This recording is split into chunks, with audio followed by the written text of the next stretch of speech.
va continuer le débat dans Sénat 360 avec mes invités sur ce plateau. Pour nous éclairer sur ce débat, Denis Jacob, bonjour, merci d'être avec nous, secrétaire général du syndicat Alternative Police CFDT. Denis Jacob, quelles sont effectivement au sein de la police les revendications suite à cet attentat? On voit que le cas de l'ACDIM n'était plus jugé prioritaire. Comment ça se prend ce type de décision finalement?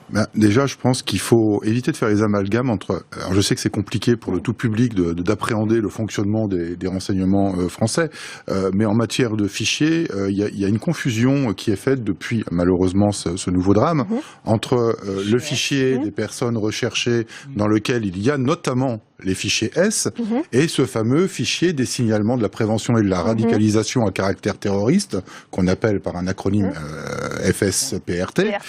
Et donc il y a cet amalgame. Fichier S ne veut pas dire des terroristes. Des terroristes, ça ne veut pas dire forcément que dedans ce sont des personnes radicalisées.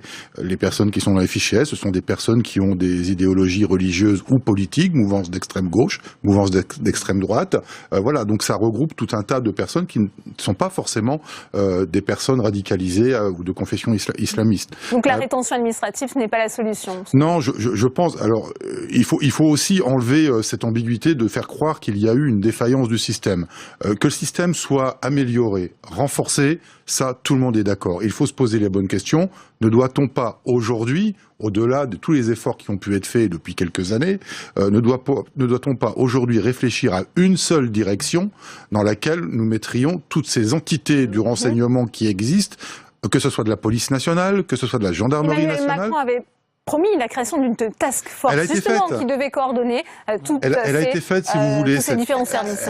Il y a une coordination qui est faite, ils se réunissent avec les différents services, mais vous ne pouvez pas empêcher qu'il y ait une déperdition de l'information quand on sait que l'ensemble des services concernés par le renseignement n'ont pas le même niveau d'accès aux informations et n'ont pas les mêmes prérogatives d'action. Donc, je pense qu'il faut peut-être mettre ça à ce niveau. C'est ce que je disais, effectivement, tout à l'heure. Je pense qu'il y a une nécessité effectivement de recentrer tous ces services pour un travail en commun, parce que chaque service a un niveau d'information qui n'est pas forcément transmis à l'autre, même s'il y a une coordination, et qu'il faut rationaliser tout ça. Je voudrais quand même parler aussi d'un autre problème.